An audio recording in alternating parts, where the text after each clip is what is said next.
Good evening. We'll go ahead and call to order the meeting of the City of Southport Historic Preservation Commission special public input meeting this evening, October the 16th, 2023. And we will ask Commissioner Alexis Graves to do our invocation. If you'd please stand.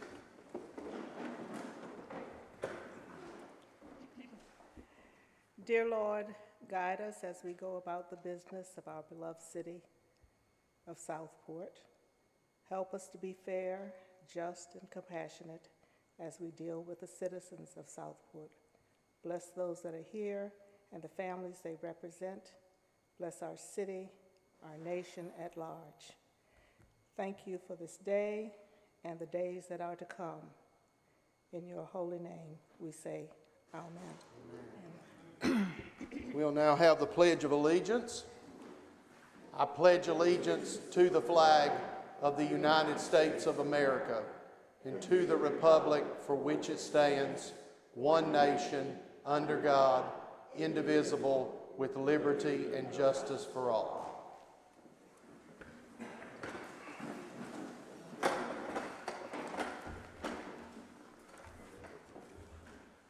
Item D on our agenda is approval of the agenda. Move to approve the agenda. We have a motion. Is there a second? I second. Have a motion and a second. Any discussion? Hearing none, all those in favor signify by saying aye. Aye. Any opposed? The motion carries. Under approval of the agenda, we will go ahead and appoint Commissioner Bray to be a voting member this evening, since we have some regular members that are not present this evening. E on our agenda is a presentation of the draft design standards. We'll call on city staff, Maureen, to come and do a presentation.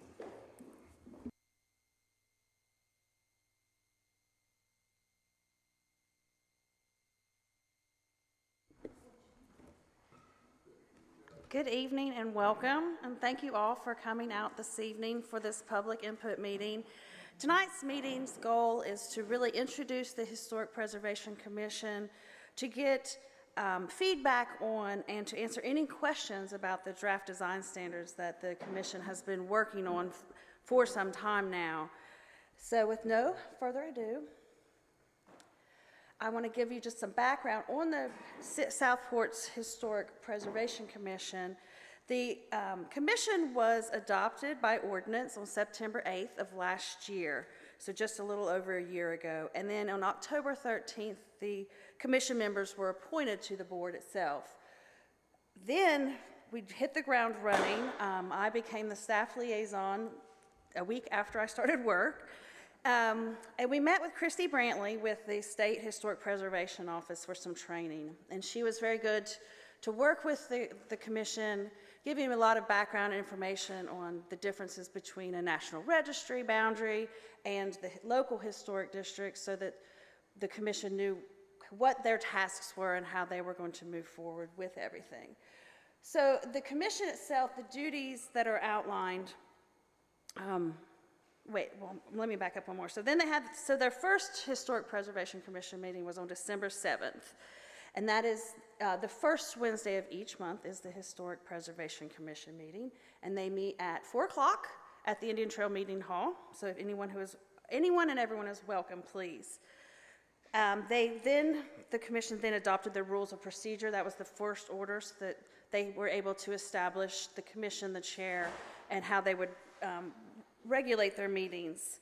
Then they went on to promote their goals, put the goals together, an inventory of the historic preservation and district itself, and then start on their design guidelines. And the design guidelines they started in May of last year, and then met twice a month until just last month to get these design guidelines, or standards rather, started and ready for approval and input from the public. So the duties of the commission itself are to hold regular business, as we said, the first Wednesday of each month, to recommend historic boundaries and landmarks, to inventory historical, archaeological, architectural, and/or other cultural interests, which was also done at the beginning of this process, preparing and adopting the design guidelines or standards, and then recommending preservation elements for the city's comprehensive plan. And we will be starting our comprehensive plan in the next couple months, so they will be part of that as well.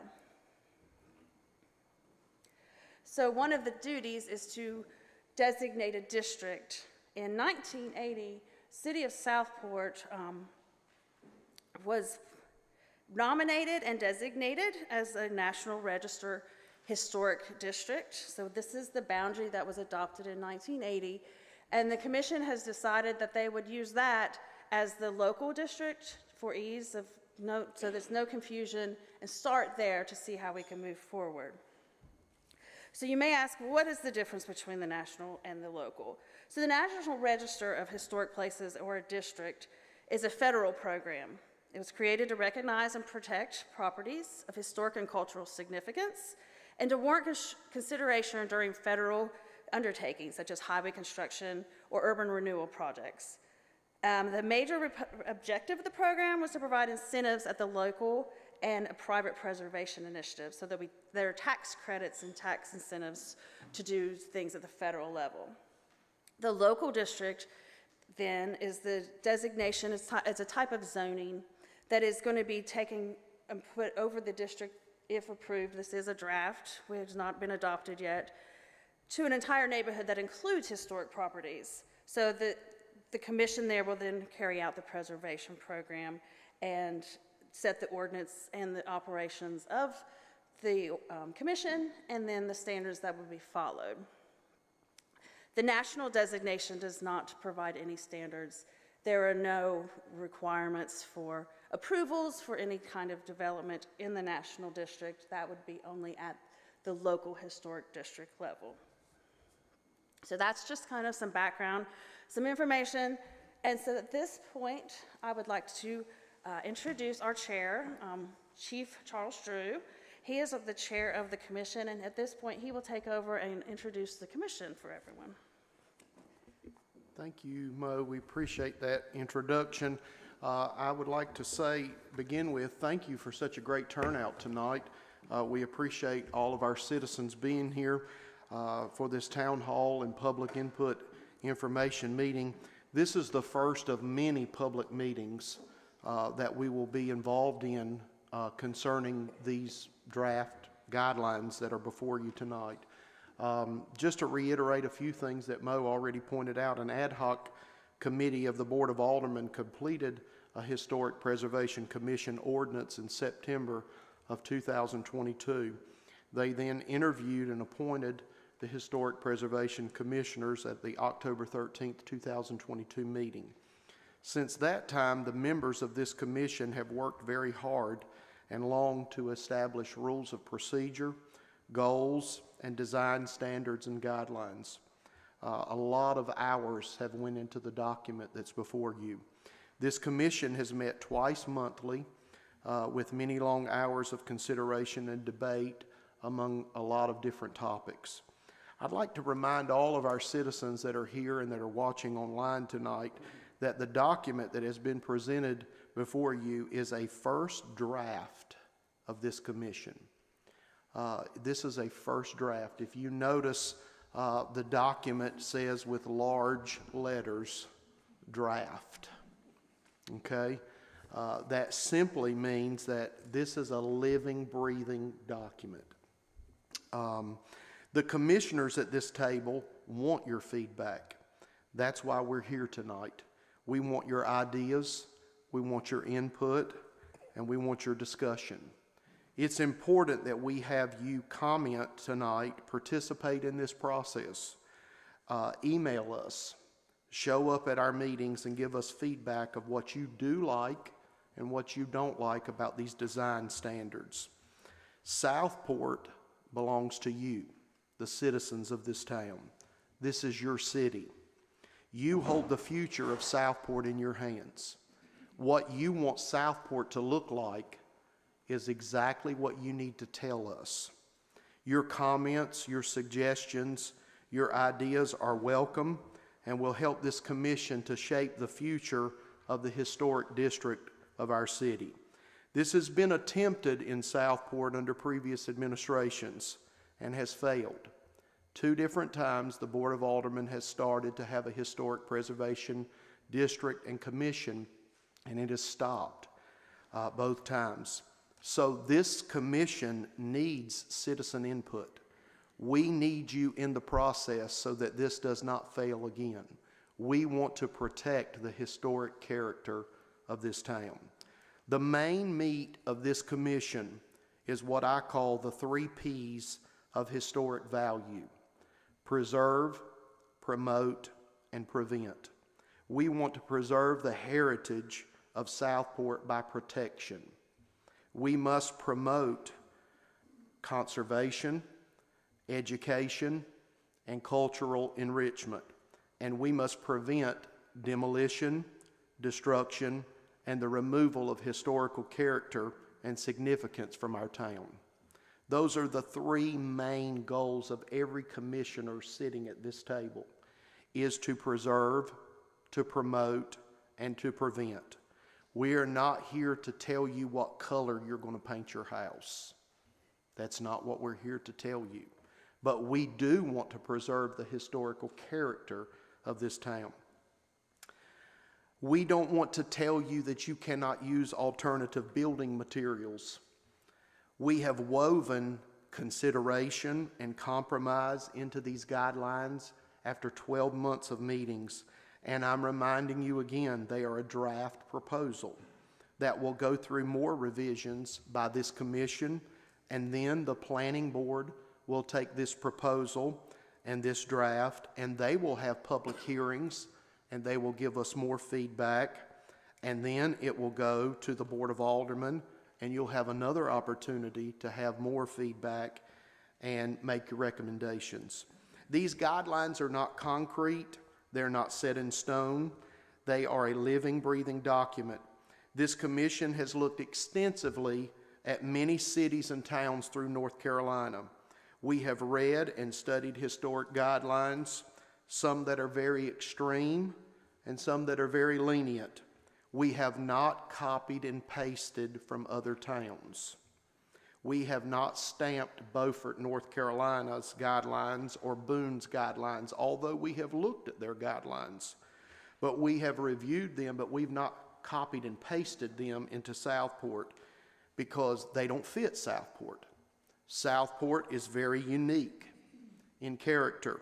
There is no other city like Southport, North Carolina in the state or in the nation. There's a Southport, Maine. There's a Southport, Connecticut. There's a Southport, Indiana. There's a Southport, England. But Southport, North Carolina is different than any of those towns that I have mentioned. Southport is not a carbon copy of any other coastal community or town. Southport has a unique character. It has a unique history on every street corner. What other city do you know of that has an Indian Trail tree?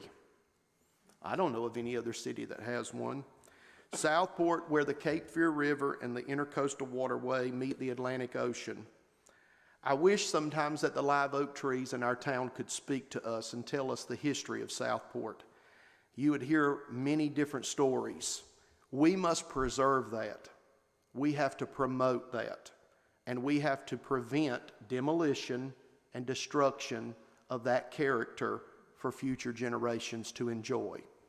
This commission has members on it, 3 members specifically, that live in the historic district that was designated and set in the 1980s. It has 3 natives that were born and raised in Southport.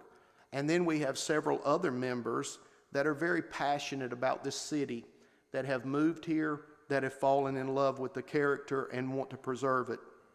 I went back to some of my original notes as chairman at the first meetings we held.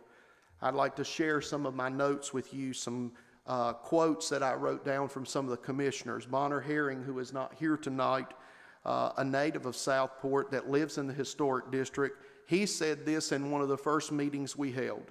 He said, "These guidelines need to be beneficial to property owners and not a burden." That's what this commission believes. Jim McKee, a local historian who lives in the historical district, he said the historical character of Southport must be preserved, and we need to define that in these guidelines. Joanne Wesson said at the first meeting, let's keep this simple and let's promote historical character of Southport.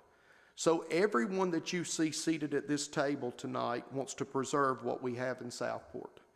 The thing that brought the newcomers to this city is the character and the quaintness. The only way that that will happen is if we as citizens, a commission, and the Board of Aldermen work together. We have got to work collectively together to make this happen. That's the only way that we can preserve what we have here. So, in closing tonight, we're not here to regulate or restrict. We're here collectively to preserve, to promote, and to prevent demolition of the Southport charm and character. This evening, we welcome you to comment, ask questions, give suggestions and ideas, and we will take your input back, and we will take it into consideration in these standards. This is a draft that will be reworked as the commission receives your input. Thank you for being here and being a part of this process tonight. Our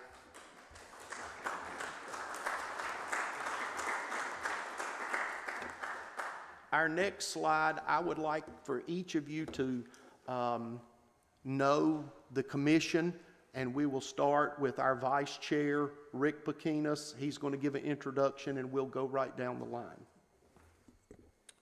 Well, thank you, Charles. My name is Rick Pekinas. I live at 119 North Lord Street, the big yellow house that Robert Rourke in. That's where I live. And the reason we bought the house is because we fell in love with the historic nature of the house and where it is in town, downtown Southport. You can't get a better place than that. But I'd like to introduce some of the members here. On the end, we have Tao and Bonnie is next to. Josh here, of course you already met Charles. Alexa, Joanne, and you don't see two people that are on the commission that are not here tonight. There's Bonner and also Jim McKee. So those two folks will be, they've been with us throughout the time that we've been working, and Charles said everything I wanted to say, so I don't have anything to say. But we've been working very diligently trying to make this a collaborative effort with you and us, not just us. We're not going to tell you what to do. We don't have all the answers. We want to know what the answers are. Help us out. And by your input, we'll be able to move forward and keep the town in the character that it is today, and not so that generations down the road can say, hey, they did a really good job at preserving this town. Thank you. Okay. Alexis? Yes. If you would like to give an introduction of yourself and maybe some words to the public before we move forward.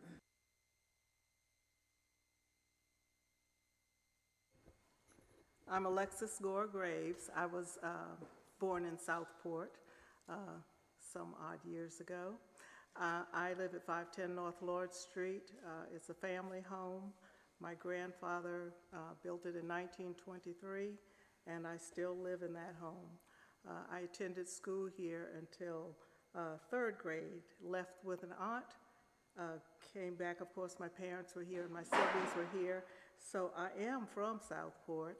And after I retired, my husband and I moved here, and we moved back into the family home. So I'm at Lord Street again, and I love it. Thank you. Okay, Josh? Thank you, Charles. Whoops, I forgot to turn the button on. I'm Josh McGee, and I have lived in Southport for 5 years. And my wife and I absolutely love this little town. I came from the western part of the state, and I spent about 39, I grew up in the construction industry, and I spent about 39 years working for large AE firms throughout the Southeast. And I am currently the owner-manager of my own architectural design firm, CMA Design. I've been very active in Southport. I've been fortunate enough to be appointed to the Board of Adjustment and also the Historic Preservation Commission. I have volunteered on occasions with the Beautification Committee, and whatever I can do to help this little town. I love this town so much.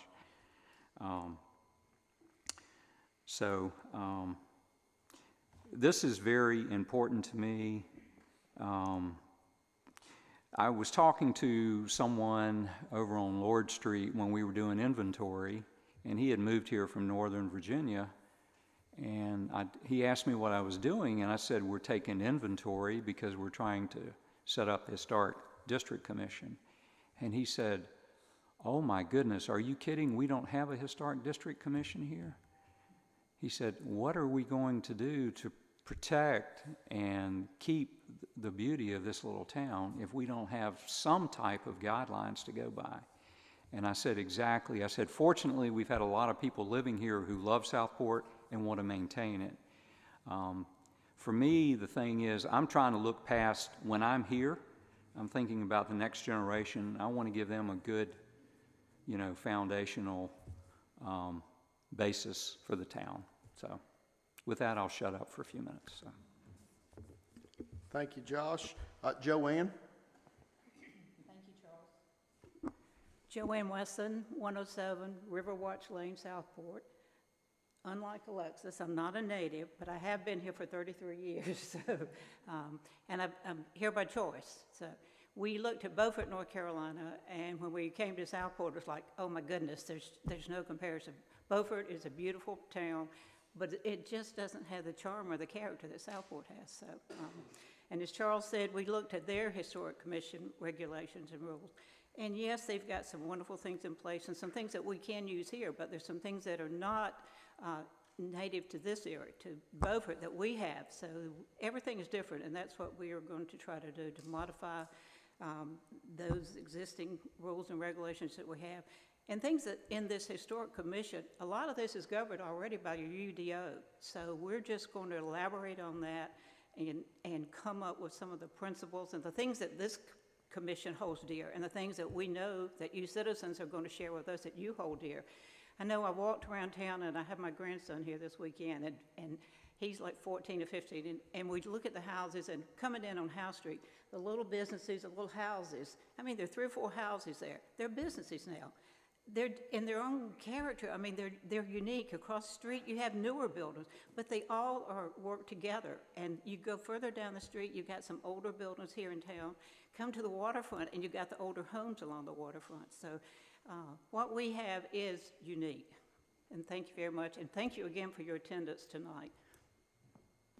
Thank you, Joanne. Bonnie? My name is Bonnie Bray. Thank you for coming tonight. This is a wonderful turnout. My husband and I moved here. I live not in the historic district, nor am I a native. I live at 515 Quartermaster Drive, which is actually in area subdivision just at the end of St. George, so it's very close to downtown. But my husband and I moved here in 2009 from Maryland, where we lived in a town much smaller than Southport, also 300 years old. We had a 200-year-old house that we had restored. It's now on the Maryland Trust, Historic Trust. The snow finally drove us south, and we discovered Southport gladly. Also went to Beaufort and said, no, what are we doing here? We want to be back in Southport. I have worked in government almost my whole adult life, and the thing that fascinates me most about small town governments is the way that the work of the people who govern a town affects the lives of the people who live in the town. And I was so excited when the Historic Preservation Commission was finally became a reality, because I wanted to participate as a citizen as a quasi-citizen in a government thing. I wanted to not be in the government. I wanted to work for the government and as a citizen. And this has just been a wonderful opportunity. I've learned so much. I am so proud of the people that I'm serving with, who everything that Charles and Rick have said is true. we have sat together in many, many hours of meetings, and over again, we are constantly checking ourselves to make sure that what we're proposing is not burdensome. These guidelines, these design standards are designed to make it easy for people to comply and also make it easy for the historic district to continue living as happily and as well as it has since it was declared, since the houses were built many hundreds of years ago. So we hope that our hard work will be added to by you all, and thank you again for coming. Thank you, Bonnie. Tal? I'm Tal West. I was born and raised in Charlotte. My wife and I first came to Southport in 1999. First time ever here. We bought a lot and held on to it till 2019 when we built a house after our kids had graduated from college. So we moved down here in 2019. I graduated from Ole Miss. I was a history major at Ole Miss, so I've always liked history.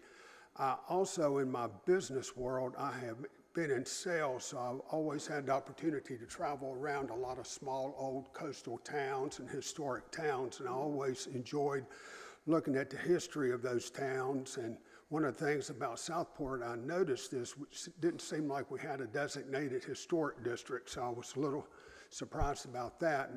And when I heard about this, I felt like I would be a good fit.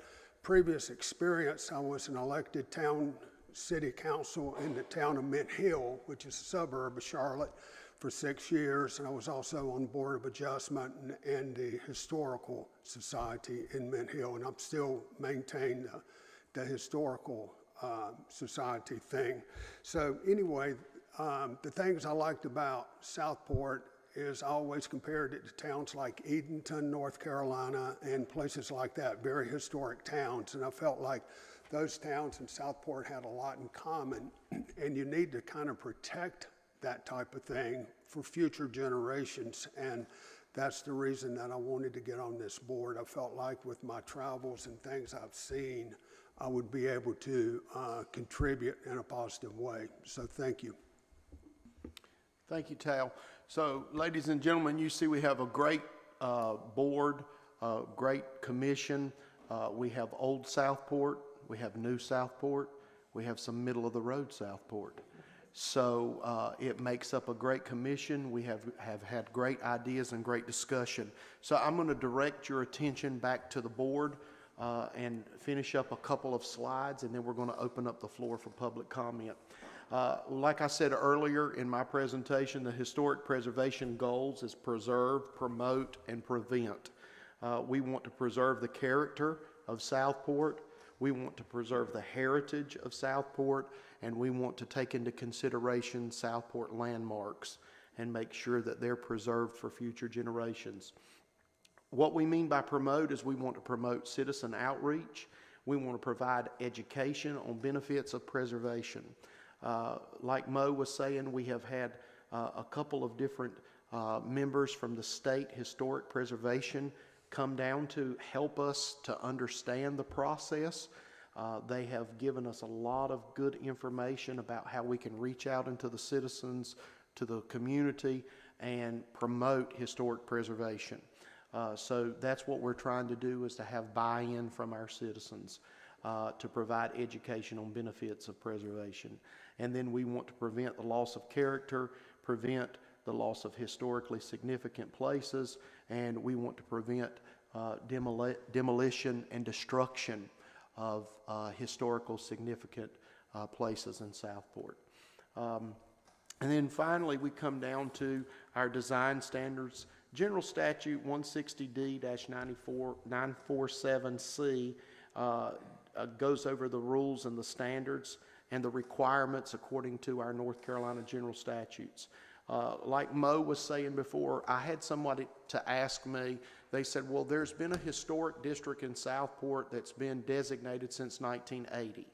However, there has been a historic district, but it was a national district, a National Register district. You know what that means? That means that there's a line there, but there's no protection for what is drawn in those boundaries.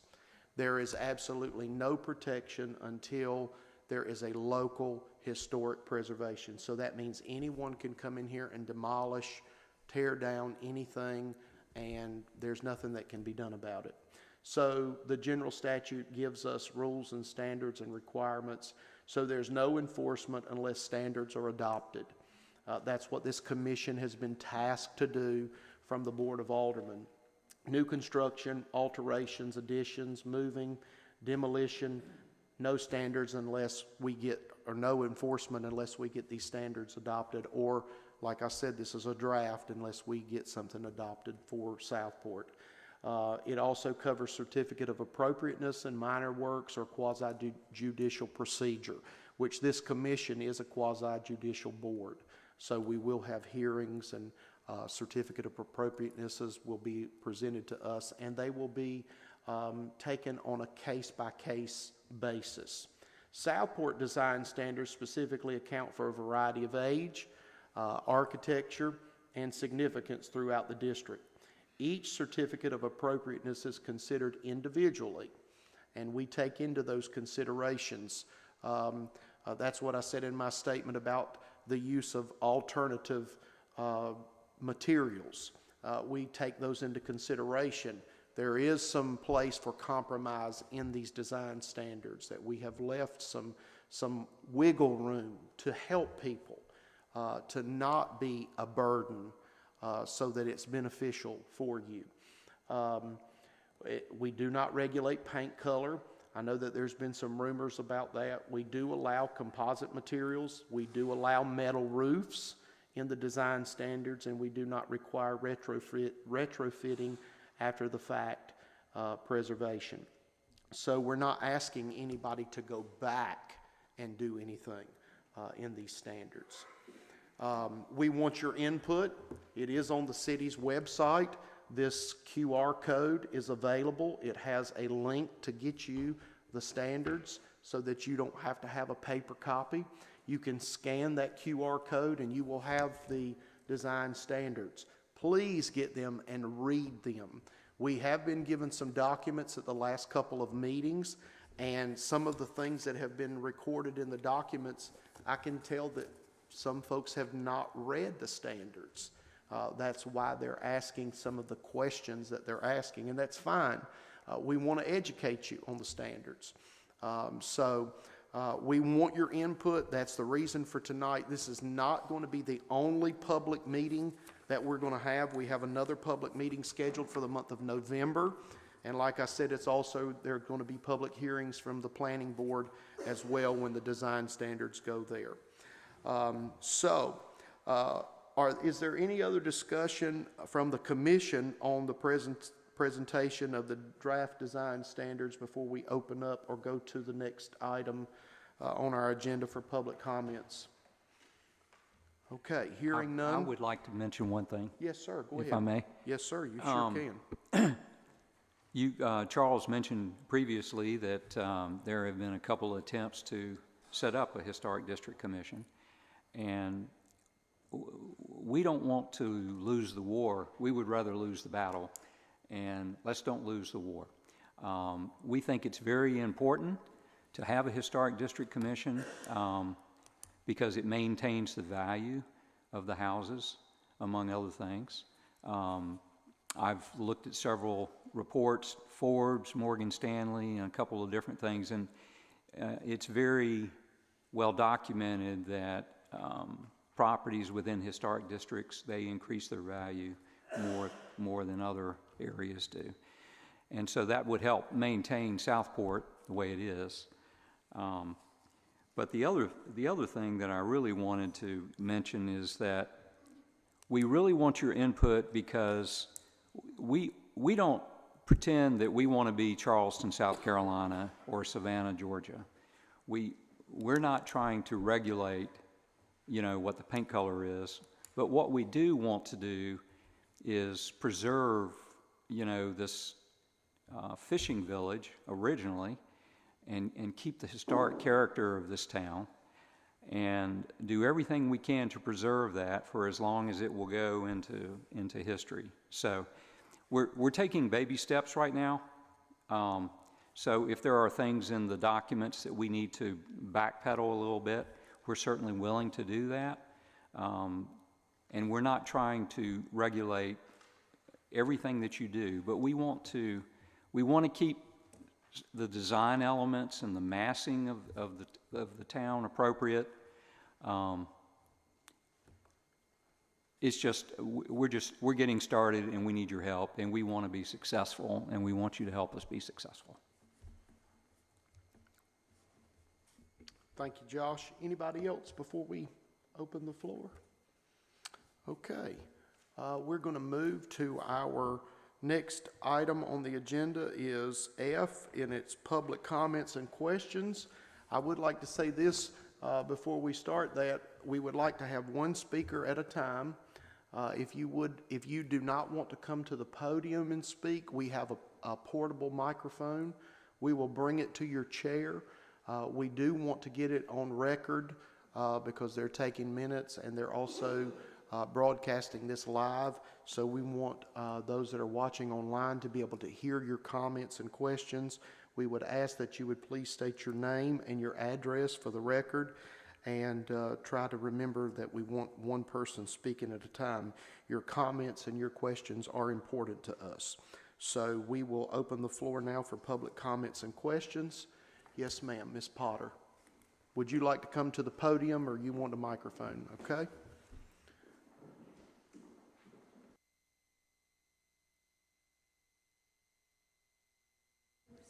If you will, turn the microphone on.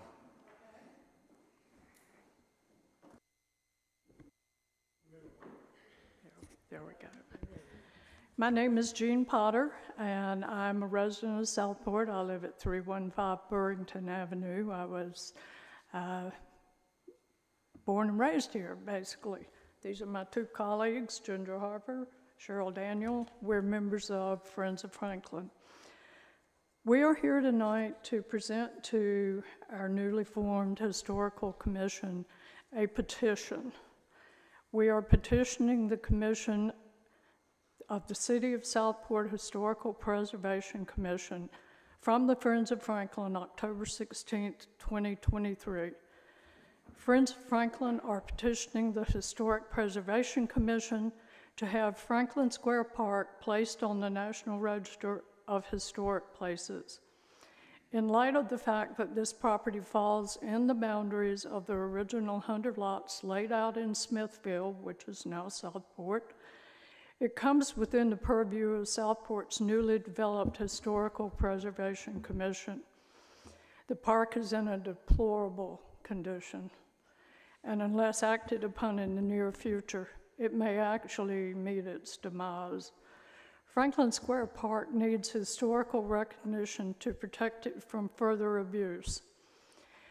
Some of the historical facts regarding Franklin Square Park: in 1810, Governor Benjamin Smith of Smithfield gave in its entirety the whole block of lots that currently lie between Howe Street and Atlantic Avenue and East-West Street and Nash Street, west to east. The property was bestowed to the town for, and I quote, educational, fraternal, religious, and recreational purposes, end quote.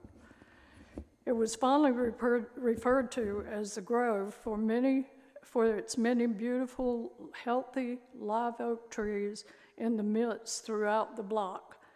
It remained a favorite location for local people and many visitors because of its beautiful trees and its serene atmosphere. In 1935, in an effort to put people back to work after the Great Depression, President Franklin Roosevelt, his administration created the WPA, the Works Progress Administration.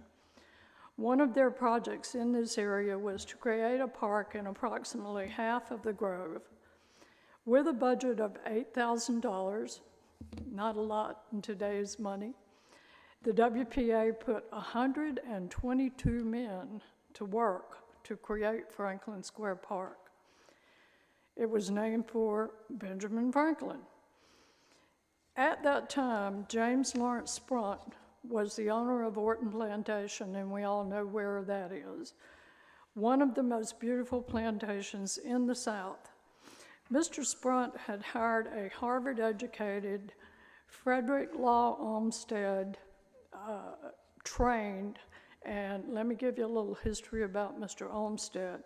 He was the designer of Central Park in New York, Prospect Park in New York, Biltmore Gardens in North Carolina, the U.S. Capitol grounds in Washington, D.C., the Sarah P. Duke Gardens in Durham, and gardens at Harvard and at Johns Hopkins. Mr. Sprunt's, there's a bug, sorry. He had hired, where is he? Yeah, Olmsted, thank you.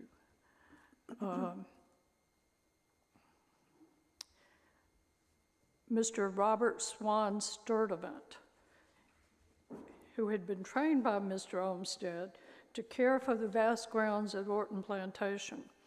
Mr. Sprunt sent Mr. Sturdivant to Southport to design the layout and the plans for Franklin Square Garden.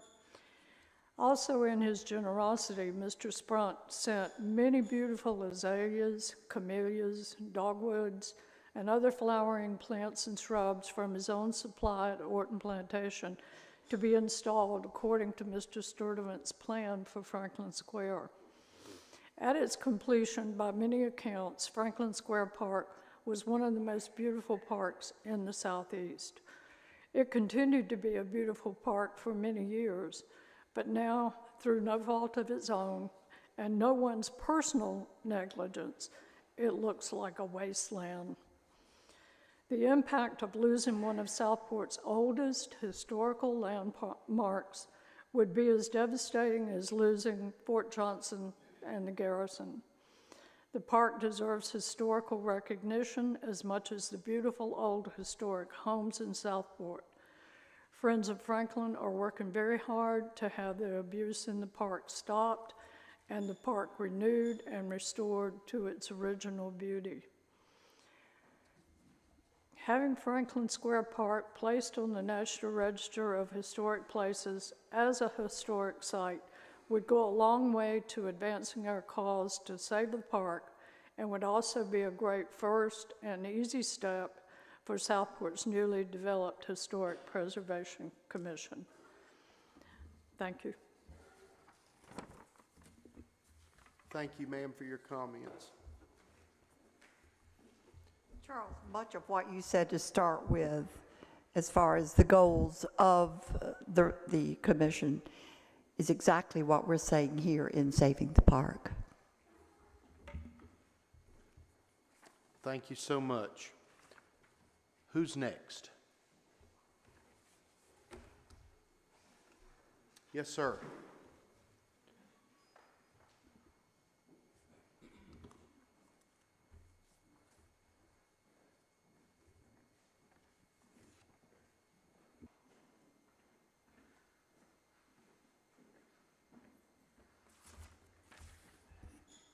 Hello, I'm Rich Bandera. I live at 409 North Burrington Ave in Southport, and I've lived here for about 21 years.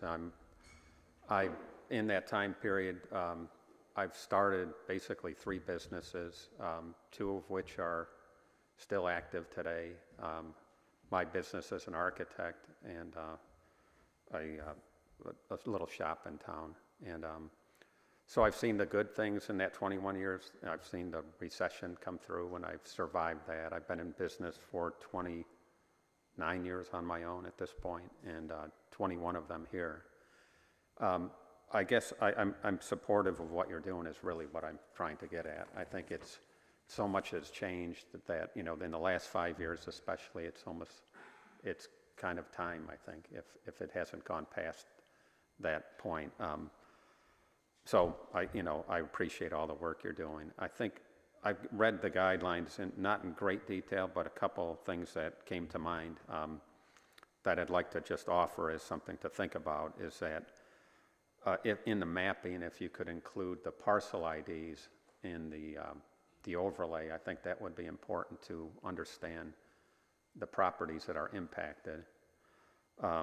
One of the things, when I moved here, I lived in Boston, and I worked in all the historical areas there for years, and the process of getting a certificate of appropriateness, you know, you can pull your hair out sometimes, but in large cases, it improved, you know, downtown Boston to a great degree. I mean, it's the city that, when I moved there, I went to visit, it hasn't changed. I mean, they've done a great job, but with that comes a lot of cost implications of those improvements, and that's kind of part of why, you know, one of your board members brought up the idea of the values were sustained and they just kept going up, but the reality of that, the costs that went into it, were only being, you know, a small slice of society could afford those improvements.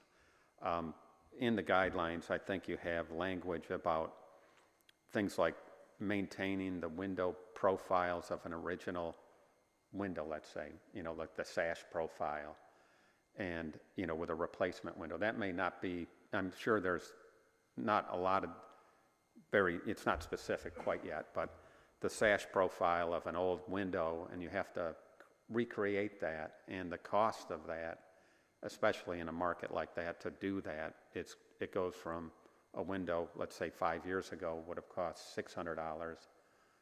If you instill those kind of requirements, that will be about $3,500, that kind of thing. So I just think about those kind of, the impact of that.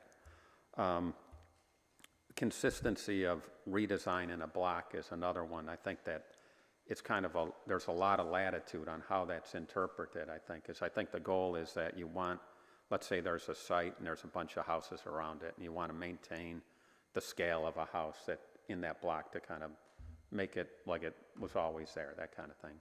But the language right now, it's I walked around my side of town before the meeting just to get a sense of it, and many of the blocks have a house that's 2 stories, 1.5 stories, 1 story. So how do you kind of define what that means, right? And when you have that situation, and who makes that decision? I think that language, you may want to get that tightened up, or think about that, how you could address that in the language itself a little bit more clearly. The last thing, this is just coming from my background as an architect, is that I've worked on a lot of houses here in town, renovations, new construction, and a lot of people, when you get into the bones of these houses, want to alter the complete layout to a new, more modern, let's call it, living standard. And so when you do that, you alter it so substantially, the building code triggers like a substantial renovation. And what happens when that trigger hits is that a lot of the historical features, you know, you have to bring it up to new construction standards. And so how do you know, that might get into the weeds right now for too much today, but how do you know, address that? That would be a question. I think you're doing a great job, and I appreciate all the meetings, you know, how you're handling going forward with it. But thanks a lot. Thank you, Mr. Bendera, for your comments, and I took notes on that, and we will take that into consideration too. Thank you. Yes, ma'am.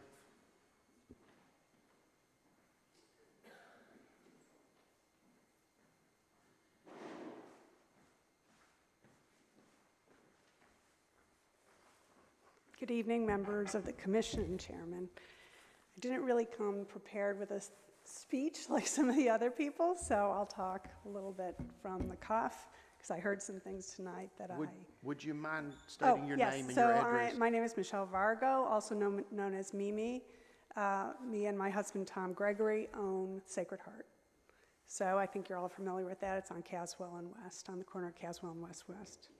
Anyway, I did write a note to Megan last night, so some of this should already be in the record, but I want to go over that a little bit here because I heard some things said that were different than my interpretation of the regulations.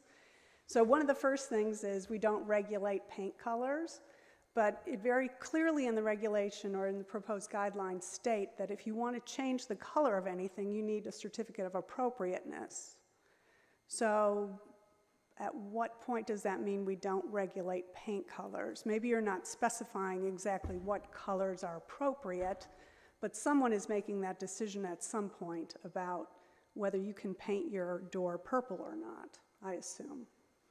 So I think it's still okay to say that you are regulating paint colors.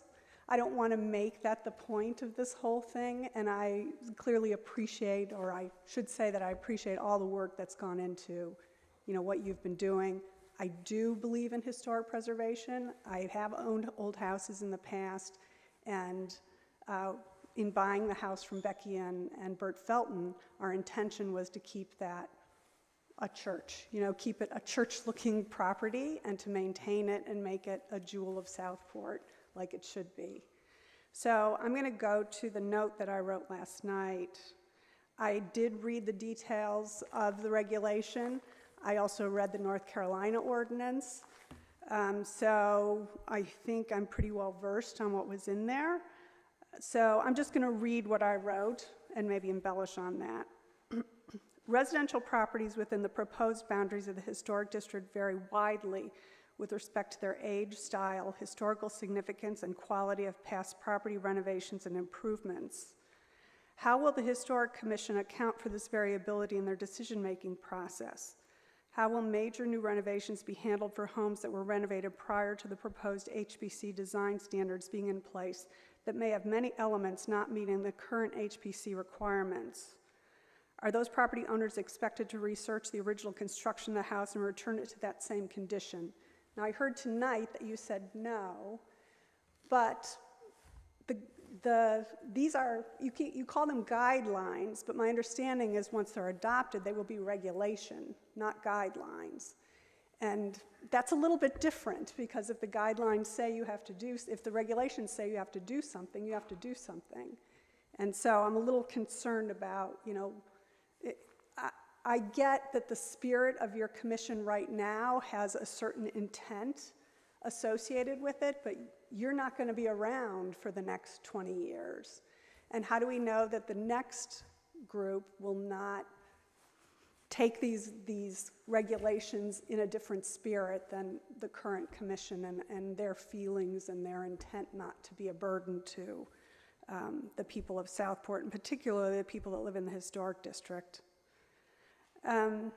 The review process is stated as follows. The HPC renders its decision on an application after careful consideration, hearing of evidence from other Southport residents or expert witnesses, and discussion among its members, all accomplished at the regularly scheduled HPC hearings. So while the state and the city of Southport will give the members of the HPC special powers to determine if proposed activity is appropriate, it's also incumbent on those commission members to determine the historic or architectural underpinnings by which appropriateness is measured. These determinations must be based on actual knowledge and factual evidence, not on personal beliefs or aesthetic preferences. The regulations as written seem somewhat vague with respect to defining the true north that is guiding the determination of appropriateness. As a result, this would require the commission members to have special expertise to support their decisions and potential appeals to those decisions. Do the commission members have this expertise? And will they in the future? Additionally, it appears that any Southport resident can weigh in on whether or not they like someone else's project. It appears that anyone that lives anywhere in Southport would have standing in the debate for something as simple as what color I would like to paint my front door. I mean, if there's a certificate of appropriateness, my understanding is that anyone can come to that meeting and they can give their opinion on what's going on with that certificate of appropriateness. Now, maybe that's a stretch that people will come and say, I don't like the color you're going to paint your door, but if you read the regulation specifically, that can happen. So again, I understand the intent and the spirit with which you're putting together these regulations, but there will be regulations, and maybe I can trust you to make a determination of my COA in a certain way because I've heard what you've said, but I don't know that I can trust that in the future or as the makeup of the committee changes. I'm also concerned about how Southport will pay for the additional workload and headcount required to undertake the review, management, and enforcement of the proposed new regulations. It appears that even for what might be minor projects that previously did not require a building permit, a COA will be required. Has there been an analysis of the potential cost to support and defend these new regulations? We already have regulations on the books that are not being properly defended or managed, and so here we're asking for yet more regulation on the books to require more people to manage it, and I'm just kind of wondering, at what point this becomes too much for the city to handle when they're already kind of having trouble with the regulations they currently have. That's it for me. Thank you, Ms. Vargo, for your comments, and I did receive your email, and did the rest of the board, we received your email, and your comments will be taken into consideration. Thank you. Who's next? Sure, yes, ma'am.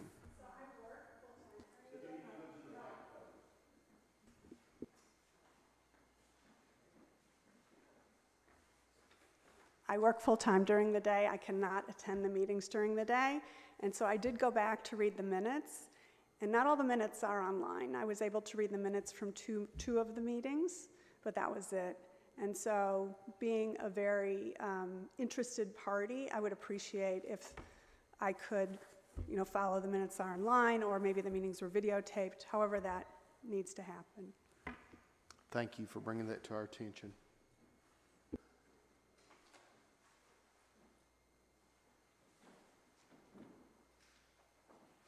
Welcome, Ms. Kirkman. Thank you. I'm not going to say the word. Those of you who know me know what it is. I'm Pat Kirkman.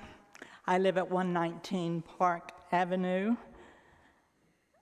I'm a 25-year member and former officer of the Southport Historical Society, and I am delighted that a year ago this group was formed and tasked with coming up with some guidelines and standards and regulations and whatever they may finally be called for preserving Southport. I have attended and observed all but one of their monthly meetings and sometimes bi-monthly meetings because I am interested foremost in the preservation of this city. And I have been very impressed with the diligence and the work of the members of this commission and the staff members, wherever you are, Travis and Mo, thank you. That they have finally come up with this draft that we are looking at tonight and that is being presented to the public. Final approval of the actual standards, guidelines of this commission will be in the hands of the Planning Board and the Board of Aldermen. Sometime, hopefully, before the end of this year, but maybe into 2024, and we don't know what the Board of Aldermen is going to look like in 2024 quite yet. But I have learned in the last 18 months of sitting in this room and on these hard chairs that nothing goes quickly in city government. If the commission's standards are approved and they begin their work in the historic district, it will be quite an accomplishment because, as the chairman has already alluded, it's been shot down twice in the 27 years I've been in Southport. But hopefully this is not going to happen this time because we've gotten this far, thank goodness. We must recognize the importance of preserving our historical heritage here in Southport. My personal heartache, and I emphasize the word personal, is the deplorable condition that we have let the historic Brunswick County Courthouse fall into.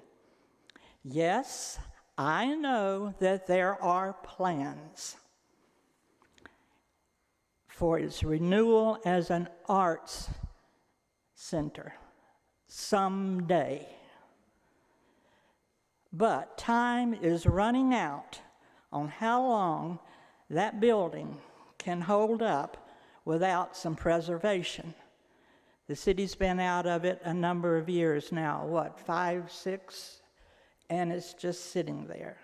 We can't even seem to accomplish cleaning up and sprucing up the outside of that building, which is passed by locals, natives, and visitors daily.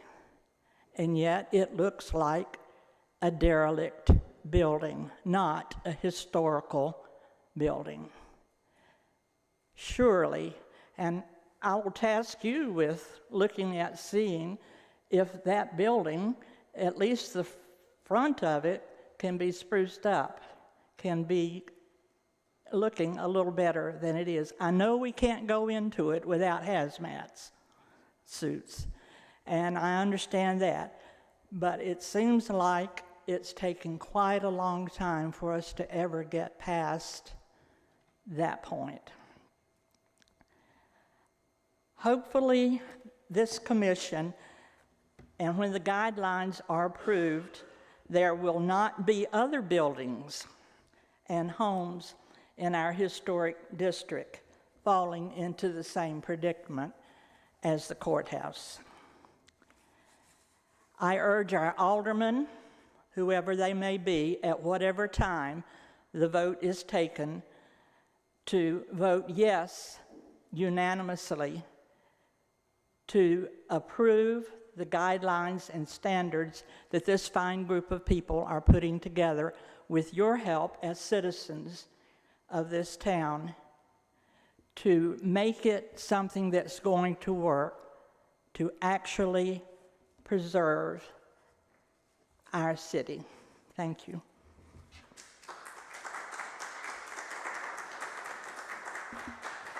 Thank you, Ms. Kirkman, for your comments, and I'm making notes of everyone's comments tonight, and I plan to summarize this to the commission and do what we can do to take those comments into consideration. Who's next? If you do not want to come to the podium, just raise your hand. We can bring you a portable mic, if that would make you feel more comfortable. Yes, sir, Dr. Sheets. Welcome.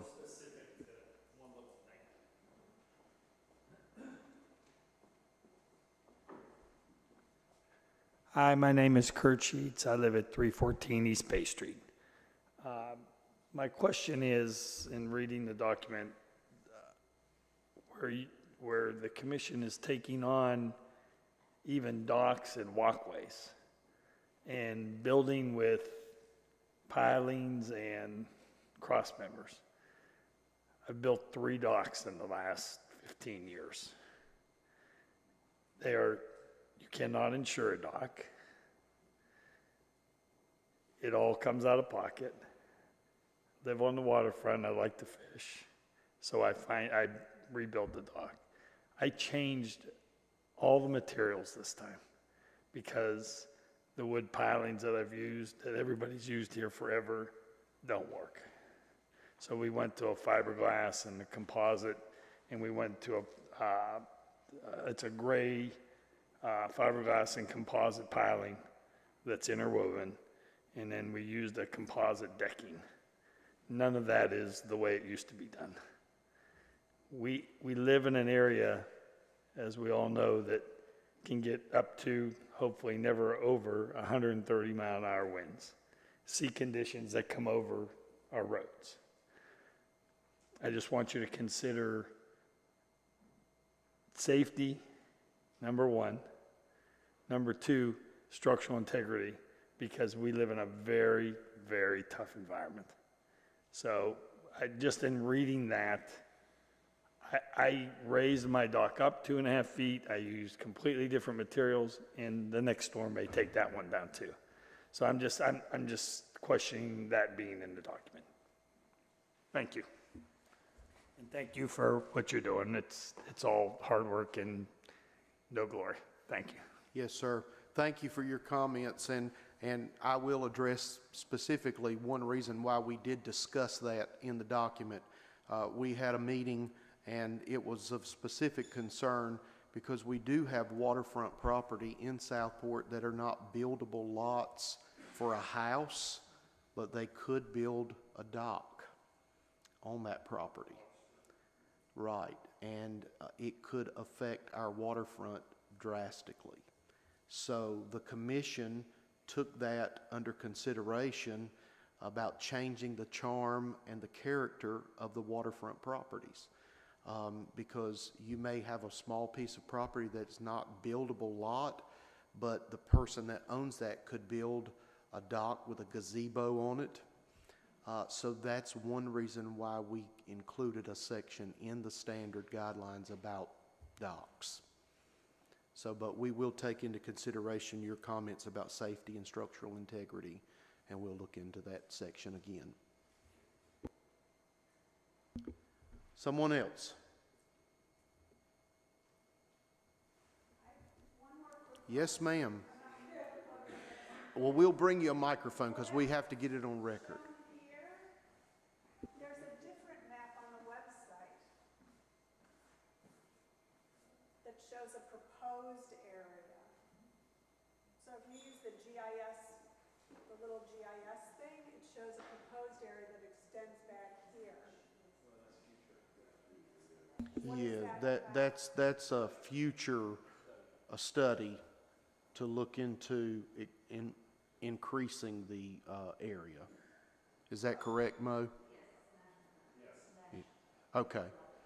Yeah, we didn't do it. That's the National Registry's boundary, proposed area. It's under, yeah. Yes, ma'am.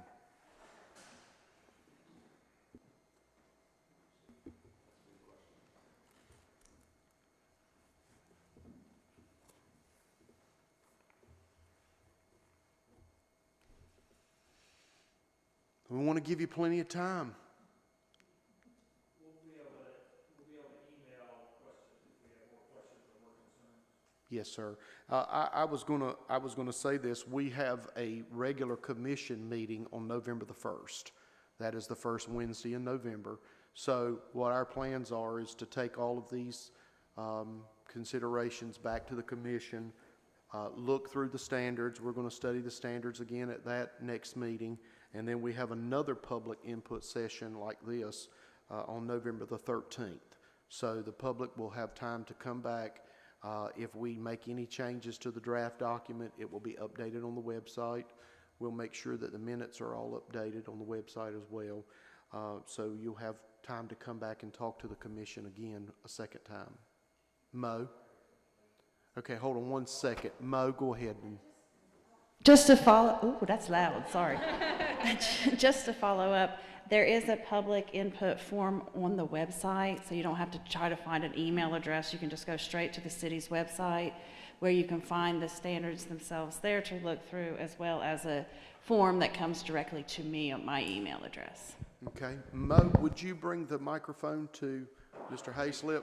Yeah, but we need to get you on for the record. Right. So.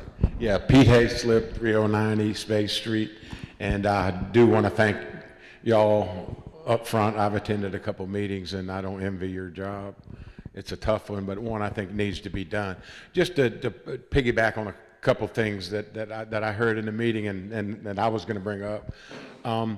Where you, and I think Mimi did a good job of identifying in several areas where you use the word if appropriate, or it's not appropriate.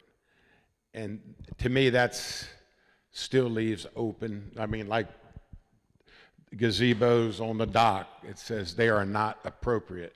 Does that mean you can't build them, or you don't like to see them built? So those are kind of verbiages that I've noticed several places that you say one thing, but yet the wording, and like Mimi said, that these are regulations, they're laws, and we're going to have to follow them. So where we can be as specific, I think it would behoove you to do it. And talking at one of the meetings too, one of the things, it may be easier in some areas of the document to identify what you can do as opposed to what you can do. And you know, if you want to talk about landscaping, what don't you want? What's not allowed? You know, or if it's the siding on it, do you allow what is that board, hardy board? I mean, you know, say it. I mean, don't leave it out there hanging out, because if I read that document, I don't know if that's allowed or not, the way it's worded. So I think, you know, I've always said I love, some people call it wiggle room, I call it weasel room. I mean, because you're not going to legislate every little thing, but where you can identify it and be, you know, say yes or no, I would urge you to do it. And like I said, coming up with those lists, or, you know, what's not allowed, what is allowed, sometimes can save a lot of people a lot of effort. You know, especially when you've added, you know, the certificate of appropriateness to the process. You know, much as we can educate people, I think it's best. So appreciate what you're doing, and you'll be hearing more from me. Thanks. Thank you, sir.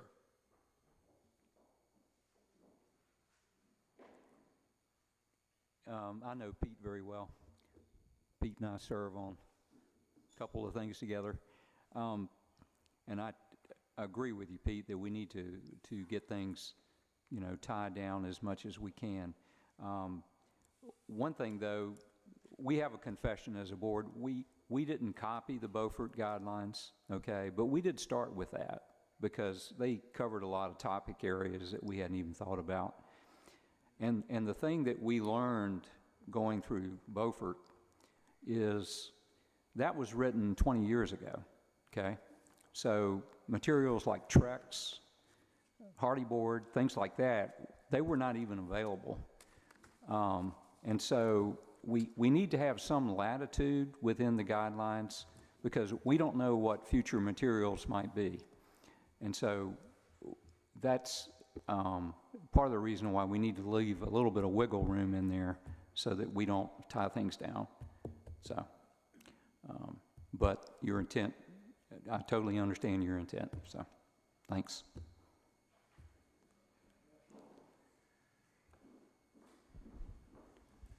Hi.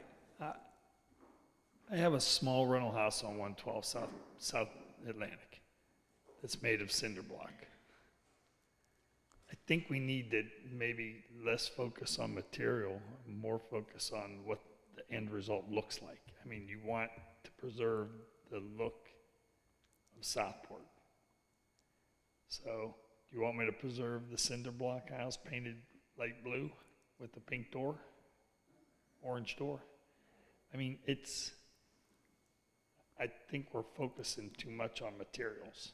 I think just where we live makes materials, you have to use the best materials we can.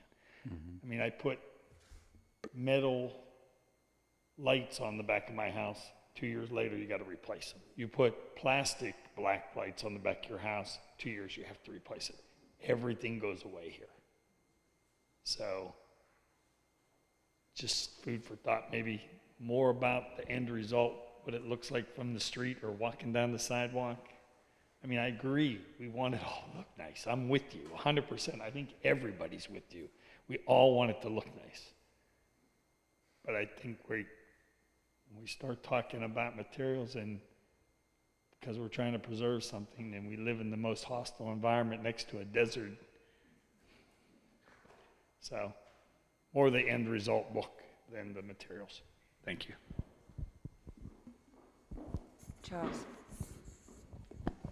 Charles. Yes, ma'am. What makes me very sad, we've lived here for 33 years, and what makes me really sad is that I see these old historic homes that are just being knocked down and replaced with houses 3 times the size, filling the entire lot. And it's changing. This was a quaint fishing town, and it's now becoming McMansion Town. And that makes me very sad because I fell in love with the quaintness of Southport, and now it's turning into a rich man's playground.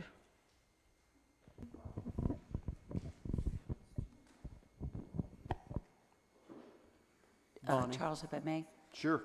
I wanted to go back to the vagueness contrasted with don't worry about the materials so much. I think, just from my observation sitting in the meetings, that has been one of the biggest struggles, is trying to balance. And one of the reasons there's a lot of language in there that would create wiggle room is precisely what you brought up. Because all things are not going to apply in all cases. And the commission, it's a living, it will continue to be changed. It will continue to grow and be revised. It is a living document. And a lot of what is going to happen with the commission is when the first couple of, case-by-case things come up, then we're going to have concrete examples. Though your example was a perfect example of what is probably going to be repeated many times over. And I think when we struggled, we wanted to work as much latitude into the guidelines, the standards, as possible without watering it down so completely it was meaningless.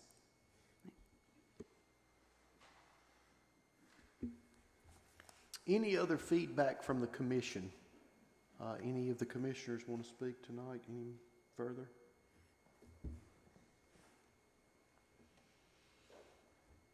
All right, we're going to ask if you have any more public comment before we move on to our next item on the agenda. Now is your time. Yes, they'll bring you the microphone, Mr. Bandera.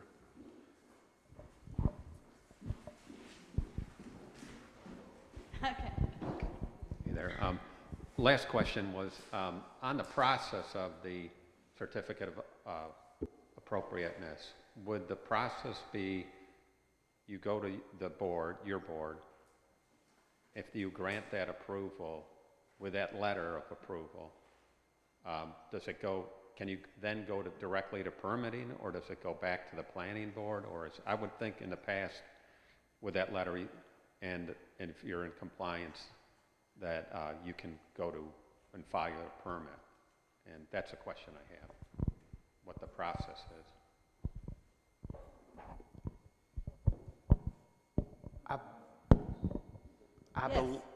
Once you get your COA, you would be able to go forward to get your building permit, yes.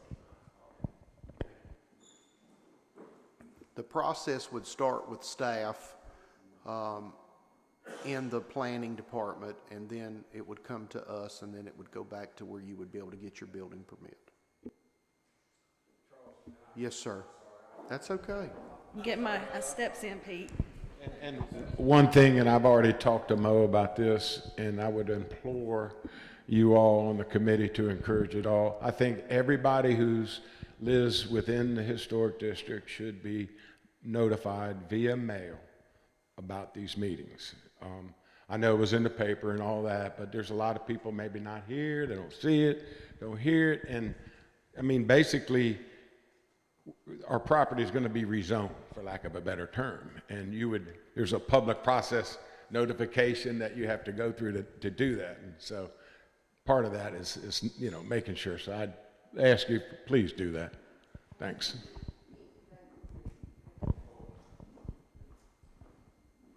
Thank you. My name is Carol Kozlowski, and my husband Pete and I are building a home at 306 East Bay Street. Unfortunately, I did not know about this meeting until 4:30 this afternoon when Pete told me about it. So I'm not really prepared. I did not read the draft. But Pete and I have gone through a very rigorous permitting process within the city. I understand there was a lot of changeover, but there are things that are directly affecting the home that we're building at 306 East Bay Street. And I've heard rumors about landscaping. And when we received our building permit, we did not receive approval for any landscaping in the front of our house, which is a little absurd in my opinion. You know, we had come up with a landscape plan that we thought was very attractive. We were going to plant 2 additional live oaks because 2 had to be removed when we did the demolition on our home. And now, you know, we're being told that until these guidelines are finalized, we have no landscape plan. So we are investing quite a bit of money into beautifying the coastline. The home that was there was a very old home. And again, I apologize for not having read the draft, but the reality is that home, built in the 1800s, was not salvageable. There was nothing salvageable about that home. We had builders come in and look at it. It was our intent to try and make that property work because we knew it was historical. So I hope in doing your guidelines that you really do take into consideration that not everybody is going to fit these guidelines. There are going to have to be exceptions to everything that is done. And I sure hope we can get a landscape plan approved. Thank you. Yes, ma'am. Thank you for your comments.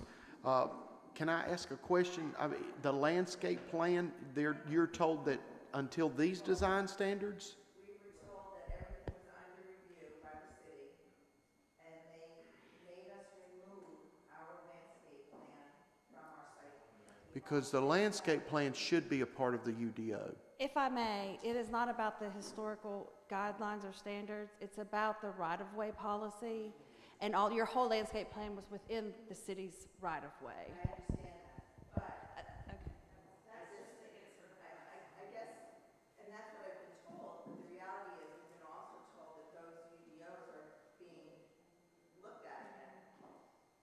And we have beautifully landscaped homes to the right of us, to the left of us, across the street from us.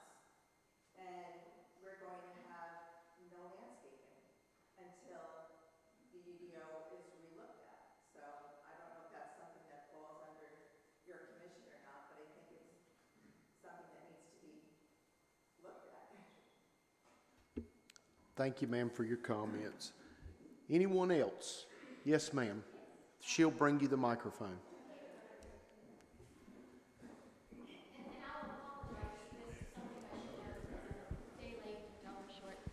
Christine Wright, 211 North Lord Street. My question is, the commission, as it stands now, will that be the size of the commission going forward? And how will people become commission members going forward? And how many will be required maybe to live in the historic district, in a historic home, not just any home in the district? Or is there a requirement? Or can everybody be in a brand new 5,000 square foot home on a tiny little lot on my street? Well, I can answer part of that question for you. The Board of Aldermen had an ad hoc committee that wrote the Historic Preservation Commission ordinance. That defines that they have to live in the city limits, not in the historic district. And it also defines how many members are a part and how many alternates. So I believe the commission is made up of 7 members and 2 alternates, is what the ordinance states. We have staggered terms. Some of our commissioners are appointed for 3 years, some for 2 years, and some for 1 year. So that way the whole commission doesn't go expire at one time. So you can be appointed to the commission by just writing up an application. You can do that by getting on the city's website for boards and commissions and vacancies and things like that if you're interested. Okay, does that answer your questions? And there's not, if I remember correctly, there's not a requirement in the ordinance for someone to live in the district, but they have to live in the city limits.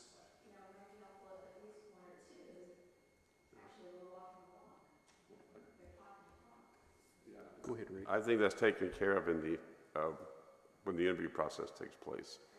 But there's no ordinance that says somebody has to live in a historic property. But during the interview process, it'll come out.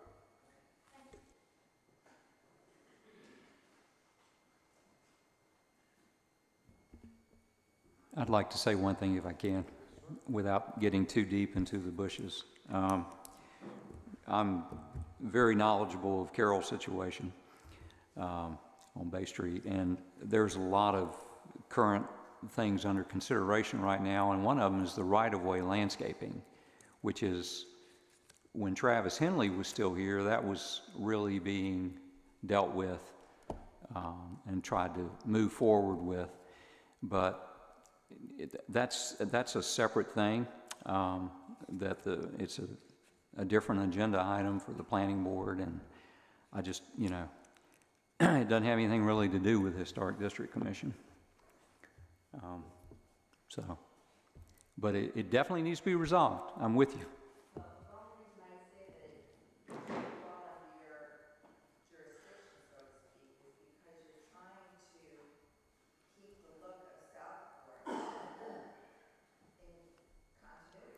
Right.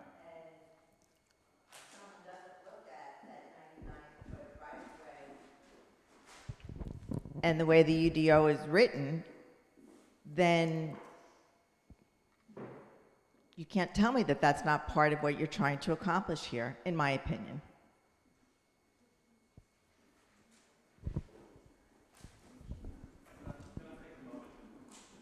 Yes, sir.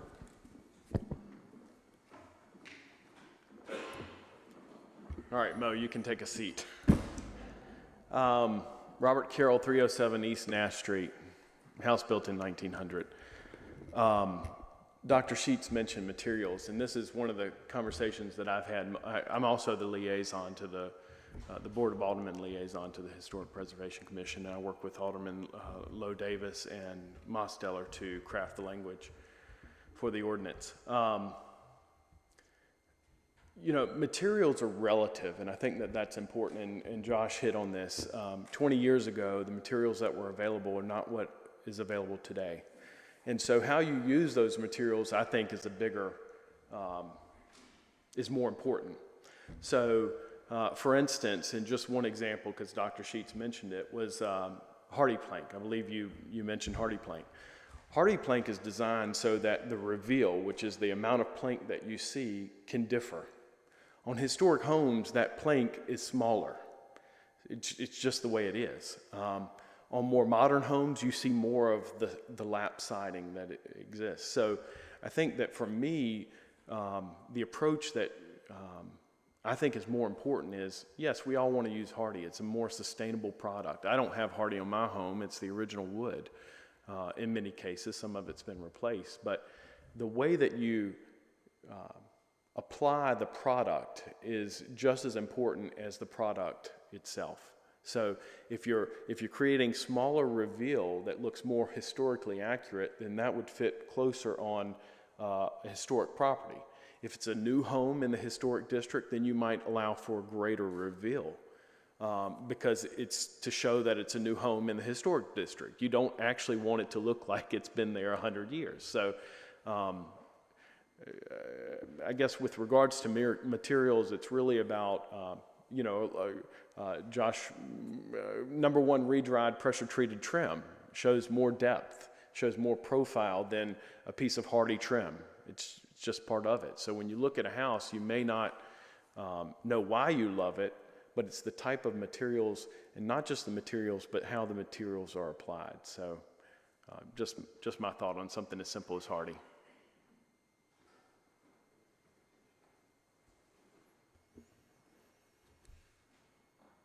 Other comments?